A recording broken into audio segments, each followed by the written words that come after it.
একটু বৃষ্টিটা কমেছে মনে হচ্ছে না?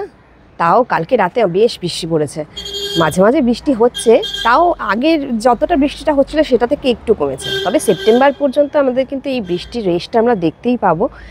আর বৃষ্টি হতে থাকলে আমরা বাগানে সেরকমভাবে গাছ বসাতে পারি না, কিন্তু বৃষ্টির মানে এই যে সময়টা যাচ্ছে, মানে এখন হয়তো সারাদিন বৃষ্টি পড়লো না, বিকেলের দিকে বা রাতের দিকে বৃষ্টি পড়লো, সেই সময় আমরা যে কাজগুলো করতে পারবো সেগুলো নিয়ে আজকে একটু আলোচনা করি। এই মুহূর্তে আমরা বাগানে কি কাজ করে রাখবো যাতে শীতের বাগানের জন্য আমরা রেডি থাকতে পারি। পরপর আপনাদের বলছি যে আপনাদের বাগানে, সবার বাগানে তো এক রকমের গাছ থাকে না, যেরকম ফল গাছ সবার বাগানে থাকে না, কিন্তু যাদের বাগানে ফল গাছ আছে এখন কিন্তু ফল গাছগুলোকেই রিপোর্টিং করে নিতে পারেন। যেরকম সবেদা গাছ, জামরুল গাছ, লেবু গাছ, এগুলো কিন্তু রিপোর্টিং করে নেওয়া যেতে পারে। আর এছাড়াও অনেক গাছ আছে যেরকম যেই গাছে ফল নেই সেই অবস্থায় সেই গাছগুলোকে এখন রিপোর্টিং করে নেওয়া যায়। যেরকম আমার বাড়িতে রয়েছে চেরি গাছ, এখন ফুল আছে কিছু কিছু, কিন্তু চাইলেই রিপোর্টিং করে নেওয়া যায়। আমিও ধীরে ধীরে রিপোর্টিং করছি, যেরকম এখানে জামরুল গাছ, এখানে পেয়ারা গাছ, পেয়ারা গাছে ফুল আসার আগেই রিপোর্টিং করেছি, আর এই জামরুল গাছগুলোকে রিপোর্টিং করেছি। জামরুল গাছ আবার সেই ফেব্রুয়ারিতে যে গাছগুলো হবে, ফুল আসবে, সেগুলোতে এখন এই রিপোর্টিং করে নিলে গাছগুলো হেলদি হবে এবং গাছটা ভালো থাকবে। ফল গাছের পরেই আমরা সবজি গাছের দিকে যাই। সবজি গাছ বলতে শীতের যে গাছ করব, তার আগে আমরা এই সময় মানে বর্ষার শেষের দিকে কিছু সবজির গাছ বসাতে পারবো, যেরকম লাউ গাছ, শিম গাছ, বেগুন গাছ, লঙ্কা গাছ।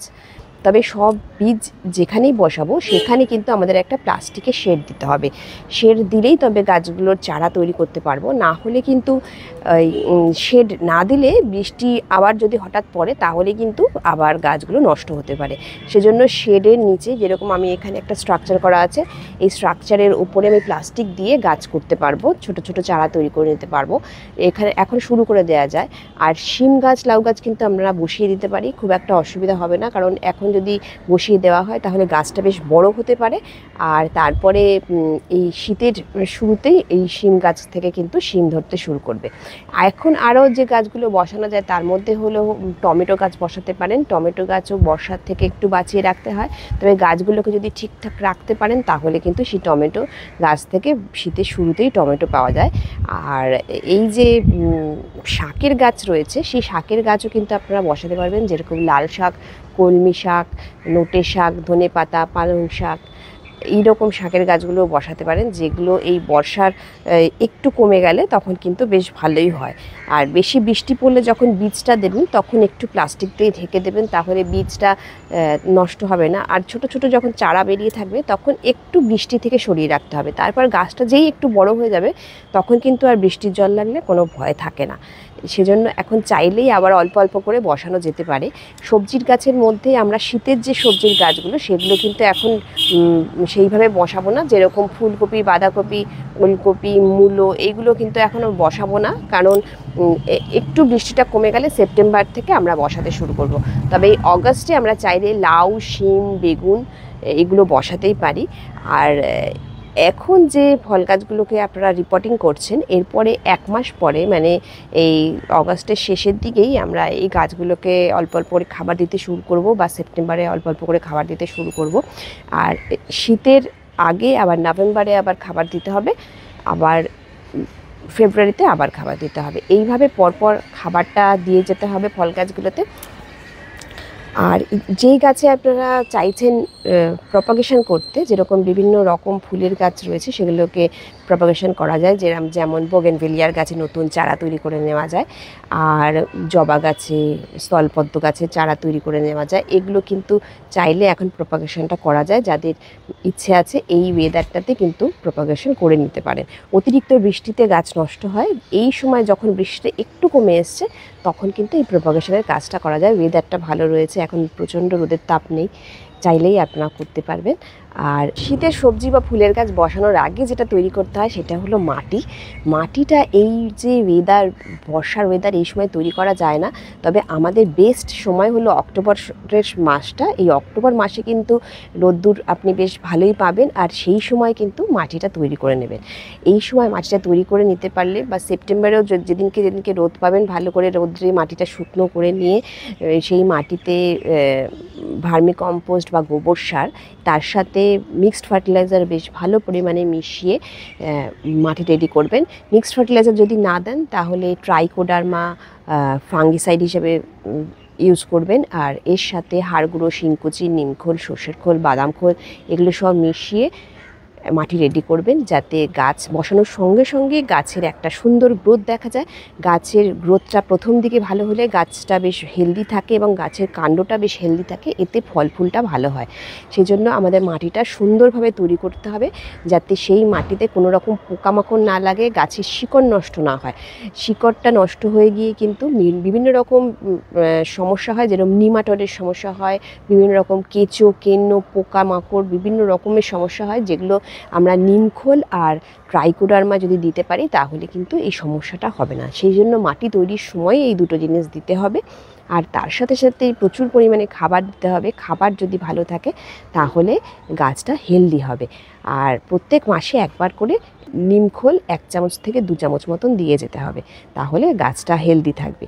যখন গাছ বসাচ্ছেন তখনই কিন্তু একটু বেশি পরিমাণে খাবার দিয়ে গাছকে বসাবেন, মাটিটা তৈরি করে রাখবেন। অন্তত 7 থেকে 10 দিন রেখে দেওয়ার পরে তারপরে গাছটা বসাবেন, খুব ভালো হবে গাছটা। আর শুরুতেই কিন্তু মাটিটা শুকনো করে নিতে হবে। মাটি যদি শুকনো ভালো করে না হয় গাছ কিন্তু কিছুতেই ভালো হতে চায় না। আমার এখানে যে লেবু গাছটা রয়েছে, এই লেবু গাছটা থেকে এখন লেবুগুলো তুলে নেওয়ার মতন হয়েছে, বেশ বড় হয়ে গেছে, চাইলেই এখন তুলে নেওয়া যায়, কারণ জুলাই মাস থেকে কিন্তু লেবুগুলো তুলে নেওয়ার মতন হয়ে যায়। এখন আমি তুলে নিচ্ছি আর এই গাছকে রিপোর্ট করতে হবে, কারণ নতুন কচি পাতা আসতে শুরু করে দিয়েছে। এই গাছে এখন কীটনাশক আমাকে স্প্রে করতেই হবে। লেবুগুলো যদি এরপরও দেরি করি কীটনাশকগুলো লেবুর গায়ে লাগবে, তাই লেবুটা তুলে নিচ্ছি। আর এতে যে কীটনাশকটা দেবো সেখানে আমি রোগট স্প্রে করে দেবো। আর এই গাছের পাতাগুলো খুব সুন্দর হেলদি হচ্ছে। এবার গাছটাকে রিপোর্ট করতে হবে। এই যে সময়, এই সময় কিন্তু এই ফল গাছগুলোতে, বিশেষ করে এই ধরনের লেবু গাছগুলো রিপোর্ট করতে হয়, যাতে কচি পাতাটা বেরোনোর সময় গাছটা যেন হেলদি হয়। আবার এই যে ডালগুলো নতুন বেরোচ্ছে এগুলোতেই কিন্তু ফুল আসবে ফেব্রুয়ারিতে। এই গাছ থেকে অলরেডি 3টে ফল এর আগে তোলা হয়ে গেছে, এখন বাকি ফলগুলো তুলে নিচ্ছি। দেখুন এবারে কিন্তু লেবুর সাইজ বেশ বড় হয়েছে।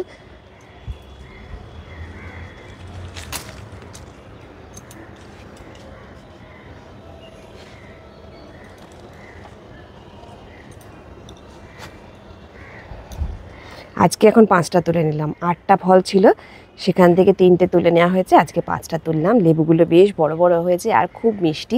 এখন এই লেবু গাছটাতে কীটনাশক দেবো এবং এটাকে রিপোর্টিং করব। পেয়ারা গাছে ফুল এসেছে, পেয়ারা গাছে পোকামাকড়ের আক্রমণ হয়েছে। দেখুন কীরকম পোকা কাটতে শুরু করে দিয়েছে। এগুলো কিন্তু পোকার জন্য ওষুধ দিতে হয়। পেয়ারার ফুল থাকা অবস্থাতেও আমাকে এখন ওষুধ দিতে হচ্ছে। আমি কালকেই রোগট স্প্রে করেছি। এই যে ফুল হচ্ছে, বর্ষার সময় খুব ভালো ফুল হয় এবং এই ফুলগুলো থেকে ফল হবে শীতের সময়। কিন্তু এই বর্ষার পরে গাছে খুব পোকামাকড়ের আক্রমণ হয়। এই সময় গাছের দিকে একটু খেয়াল না রাখলে গাছের পাতাগুলো দেখুন এইভাবে কেটে খেয়ে নেবে। গরমের সবজির গাছগুলো এই বর্ষার পরে শেষ হয়ে যাবে, এই গাছগুলো আস্তে আস্তে নষ্ট হতে শুরু করবে এবং এই যে টবের মাটিগুলোকে তুলে নিয়ে আবার নতুন গাছ বসানোর জন্য রেডি করতে হবে। আমি এখন এই চিচিঙ্গাটা তুলে নিলাম, এটা দড়ি দিয়ে বেঁধে রেখেছিলাম যাতে একটু লম্বা হয়, কারণ এর আগেরগুলো একদম লম্বা হচ্ছিল না, শুধু বেঁকে যাচ্ছিল। এই দেখুন, এইখানেও আরেকটা রয়েছে, এটাকেও তুলে নিচ্ছি।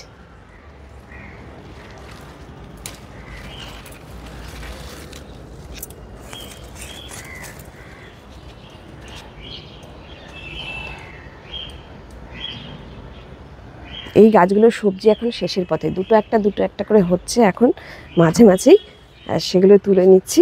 খারাপ লাগছে না, বাগান থেকে সবজি পরপর তুলছি, ভালোই লাগছে সবজিগুলো তুলে রান্না করে খেতে।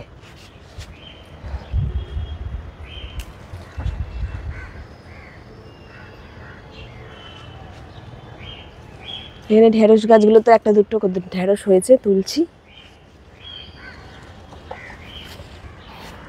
এখন তাই ফল গাছগুলো রিপোর্টিং করব, সবজি গাছের জন্য মাটি তৈরি করব, আর কিছু ফল গাছে যেগুলোতে নতুন কচি পাতা বেরোচ্ছে সেগুলোতে কীটনাশক স্প্রে করব। বাগান দেখতেই আসি বা ভিডিও করতে আসি, সবজি এবং ফল বাগান থেকে তোলা হয় এবং আবার নতুন গাছ বসানোর চেষ্টা চলতেই থাকে, বাগানটা কন্টিনিউয়াস চলতেই থাকে। আজকে বেশ কিছু ফল তোলা হলো, চিচিঙ্গে তোলা হলো, ঢ্যাঁড়স তোলা হলো। এই সময় গাছের যে কাজগুলো করতে হবে সেগুলোই আপনাদের সাথে আলোচনা করলাম। ভিডিওটা কেমন লাগলো জানাবেন। দেখা হবে নেক্সট ভিডিওতে।